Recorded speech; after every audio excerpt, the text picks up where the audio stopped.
हे what's up guys, welcome back once again. दोस्तों, आज की कहानी एक ऐसे दौर की है जहां पर बच्चों और औरतों को सिर्फ इसलिए मार दिया जाता है क्योंकि वो दूसरी जाति के होते हैं। इसी में एक लड़की जिसकी उम्र सिर्फ 10 साल की है, वो अपने छोटे भाई के लिए कुछ ऐसे कदम उठाती है जो किसी ने सोचे भी नहीं होंगे।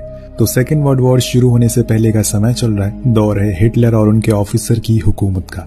शुरुआत होती है और हम एक ओल्ड लेडी को देखते हैं जिसको ट्रेन में भरकर जर्मनी के कैंप में लाया जा रहा है। लेकिन उससे पहले उसकी तलाशी ली जाती है। वो उन लोगों से झूठ बोलती है कि उसके पास कुछ नहीं है, लेकिन जब जर्मन उसकी तलाशी लेते हैं तो उसे उसके स्कार्फ में एक गोल्डन कॉइन मिलता है जो कि उसकी माँ की आखिरी निशानी थी, इसीलिए वो उसे छुपा रही थी।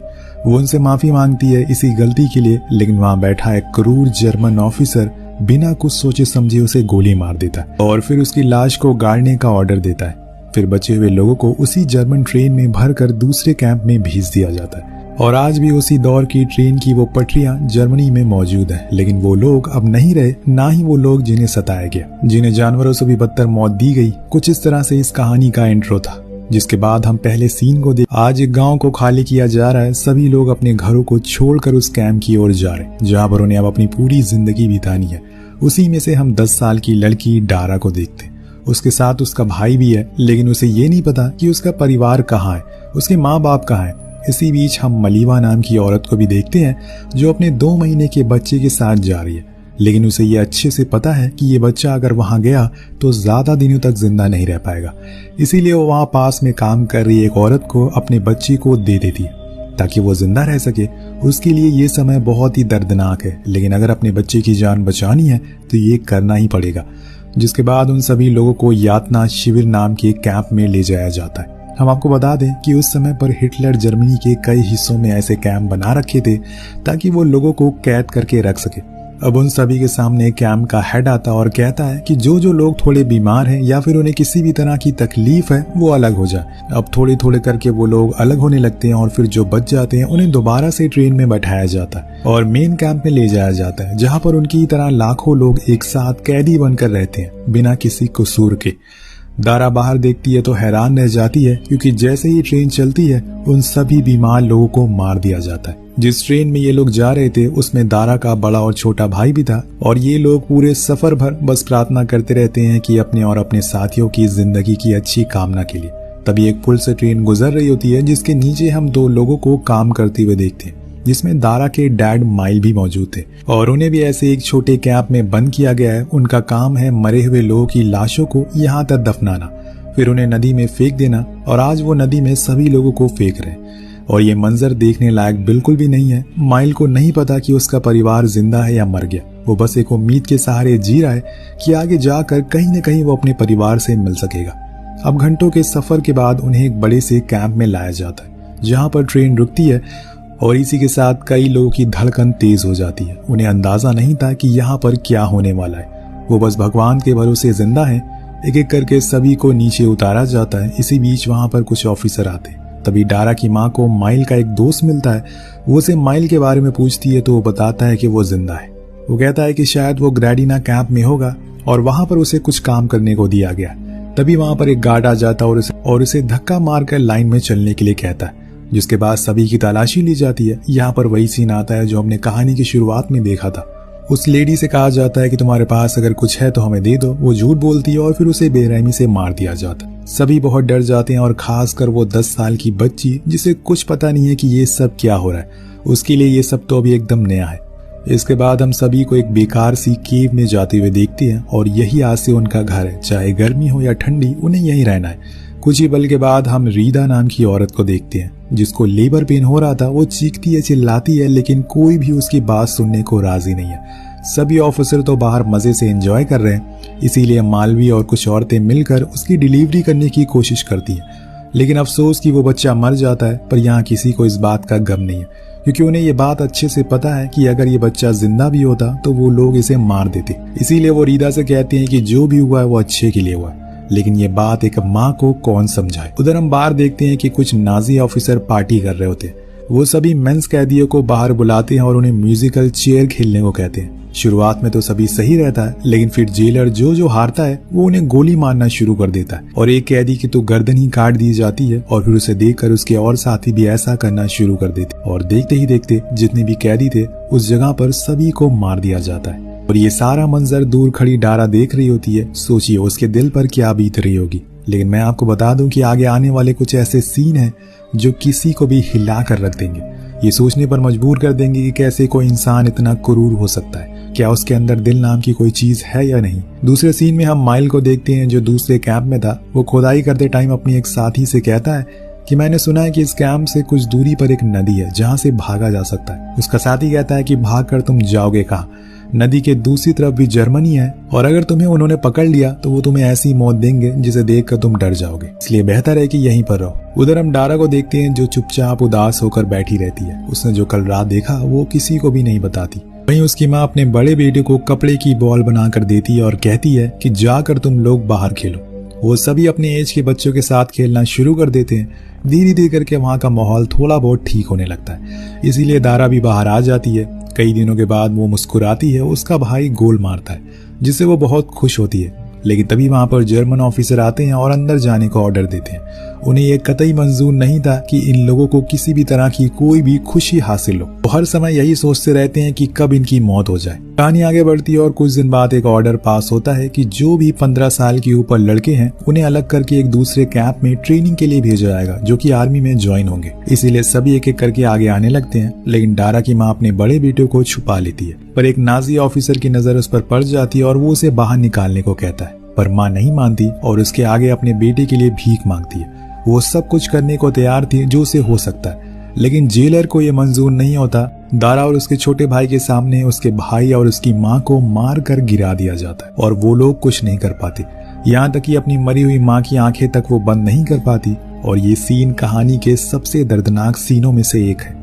एक पूरे कैंप में सन्नाटा छा जाता है। मालवीय उसे चुप रहने को बोलती है, जिसके बाद उन सभी औरतों को एक दूसरी जगह पर शिफ्ट कर दिया जाता है और उन लड़कों को बर्लिन भेज दिया जाता है जहां पर उनकी ट्रेनिंग होगी। जैसे कि आपको पता ही है, उधर ग्रेडिना कैंप में एक और ट्रक आती है जिसमें बहुत सारी लाशें थी जिन्हें दफनाने का काम माइल का था, इसलिए वो एक एक करके सभी को ले जाने लगता है। लेकिन तभी उसकी नजर अपनी बीवी और बेटे की लाश पर पड़ती है जिसको गोली लगी थी। ये देखकर वो टूट जाता और वहीं बैठकर तेज तेज रोने लगता है। माइल पूरी तरह से टूट चुका था, लेकिन उसे फिर भी ये काम करना है वरना औरों की तरह वो भी मारा जाएगा। वो उन्हें वहीं दफन कर देता है और जहाँ पर हजारों लोगों की लाशों को दफनाया जा रहा था वो अपने लोगों को अलविदा कह देता है। तो दोस्तों, दुनिया में सबसे बड़ा बोझ होता है अपने बेटे की लाश को उठाना, और वही माइल को करना पड़ रहा था। वहीं दूसरी ओर 3 ट्रक के कैंप में पहुंचती है जहाँ पर हॉस्पिटल भी होता है। सभी को लाइन में खड़ा करके उनसे पूछा जाता है कि उनके परिवार वाले कहाँ पर हैं, और जो भी बच्चा बीमार होता है उन्हें वो अपने साथ ले जाते हैं जहाँ पर उनकी देखभाल नहीं होती है। दारा अब अकेले पड़ चुकी है, उसे पता नहीं है कि वो यहाँ पर कैसे सरवाइव करेगी। तभी एक नर्स आकर उसे बताती है कि तुम्हें अपने भाई को चुप कराना होगा वरना ये लोग उसे हॉस्पिटल में ले जाएंगे।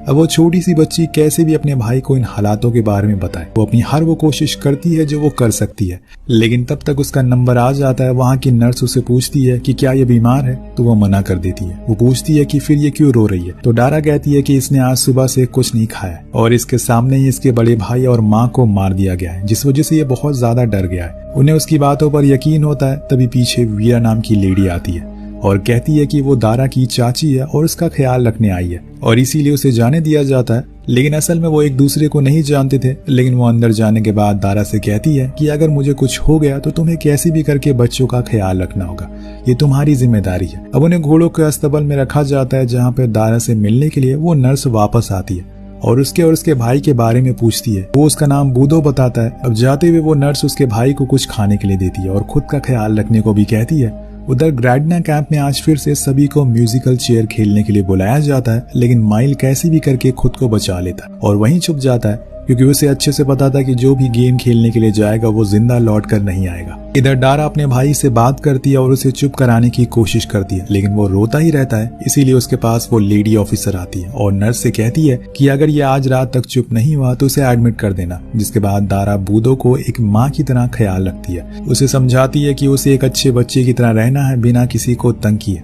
अगले दिन सभी औरतों को काम करने के लिए भेज दिया जाता है, जहाँ पर मालवी देखती है कि वीरा एक कॉर्न चुरा रही है। वो उसे ऐसा करने से मना करती है क्योंकि अगर उन्हें पता चला तो वो उसे मार देंगे, लेकिन वो कहती है कि उसने ये बच्चों के लिए किया। अब कुछ दिन के गैप के बाद यहाँ पर एक लेडी आती है जो बच्चों को अडॉप्ट करती है। वो वर्ल्ड ऑर्गेनाइजेशन की तरफ से आती है और अपने बच्चों को बचाने का यही सबसे सही तरीका है, उन्हें उस लेडी को दे दिया जाए। इसके बाद सभी को खाना परोसा जाता है। सभी को जल्दी होती है खाने के लिए, लेकिन खाना बहुत ही कम था। एक औरत ऑफिसर से थोड़ा और खाना मांगती है और ये सुनकर वो गुस्से में आ जाता है और खुलेआम गोली चलाना शुरू कर देता है, जिसमें बहुत सारे औरतें और बच्चे मारे जाते हैं। जो बच गए थे वो डर कर जो बचा हुआ खाना था उसे ही खाने लगते हैं। अब सब कुछ शांत होने के बाद दारा बाहर आती है और खाना लेकर आती है और खाना खाती है और बचे हुए बच्चों को भी खिलाती है। वहाँ काम खत्म होने के बाद औरतों को चेक किया जाता है कि कहीं उन्होंने कुछ चुराया तो नहीं है। अब यहाँ वीरा पकड़ी जाती है और वो उन्हें समझाने की कोशिश करती है कि उसने ये बच्चों के लिए किया, पर किसी को कहाँ उस पर रहम आने वाला था। उसे तो ऊपर वाले का शुक्रिया करना चाहिए था कि वो कम से कम जिंदा बच गई, लेकिन उसे बहुत बुरी तरह से पीटा जाता है। दूसरी तरफ माइल एक सुपरवाइजर से कहता है कि क्या तुम मेरे लिए मेरे बच्चों के बारे में पता लगा सकते हो, कम से कम मुझे इतना तो पता चल जाए कि कोई जिंदा है या फिर मर गया। उधर एक रात सभी को बताया जाता है कि उनमें से कुछ औरतें कल जर्मनी भेज दी जाएंगी। इसीलिए वीरा डारा के पास जाती है और उसे समझाती है कि अगर वो कल चली गई तो बच्चों की जिम्मेदारी उस पर चली जाएगी। उन्हें कैसे भी करके उन्हें सेफ रखना होगा और खुद भी सेफ रहना होगा। ये बोलकर वो रोने लगती है क्योंकि कोई माँ नहीं चाहती कि वो अपने बच्चों से दूर हो जाए। सुबह होती है और लेडी ऑफिसर सभी को लिस्ट में लिखे हुए नाम बताती है और उन्हें आगे आने को कहा जाता है, जिसमें से वीरा भी होती है। एक लेडी जाना नहीं चाहती थी, इसीलिए वो आगे नहीं आती, पर दूसरी लेडी ऑफिसर को बता देती है कि इसका भी नाम लिस्ट में शामिल है और सच जानकर उसे वही फौरन शूट कर दिया जाता है। दारा के उन नाजुक कंधों पर अब बहुत बड़ी जिम्मेदारी आ चुकी थी। जहाँ पर वो उस हॉस्पिटल को देखती है तो समझ जाती है कि यहाँ पर कोई ज्यादा दिन तक जिंदा नहीं रह पाएगा, क्योंकि वहाँ की हालत बहुत ही खस्ता थी। अब बहुत सारे बच्चे वहाँ पर मर रहे थे जिन्हें दफनाने के लिए ले जाया जा रहा होता है। नन वहाँ पर सभी को रूल समझाती है और जो बच्चे बीमार होते हैं उन्हें कहीं और भेज दिया जाता है। तो आप समझ गए होंगे कि उन्हें कहाँ भेजा जाता है। उधर माइल के पास सुपरवाइजर आकर बताता है कि उसकी बेटी और छोटा बेटा अभी भी जिंदा है। ये जानकर उसके जान में जान आती है क्योंकि अब उसे जीने की वजह मिल गई थी। अब एक दिन कैंप में वही अडॉप्शन वाली लेडी दोबारा आती है। वो एक लिस्ट लेकर आई थी जिस पर बच्चों के नाम लिखे थे, जिन्हें वो अपने साथ ले जाएगी, और उसी लिस्ट में मालवी के बच्चे का भी नाम था। लेकिन ये बात नाजी ऑफिसर को पसंद नहीं आती कि कोई भी बच्चा यहाँ से जिंदा जाए, लेकिन उस लेडी के पास पेपर्स होते हैं जिसकी वजह से वो कुछ कर नहीं पाती। अब सभी माँ बस के बाहर खड़े होकर अपने बच्चों को देखती रहती हैं। उन्हें यह अच्छे से पता था कि आखिरी बार वो अपने बच्चों को देख रही हैं, लेकिन उन्हें बचाने के लिए ये करना ही पड़ेगा, वरना वो भी उनके साथ मारे जाएंगे। कहानी और आगे बढ़ती है। अंदर आने पर मालवी देखती है कि दारा ने बूदो को बाहर नहीं भेजा था।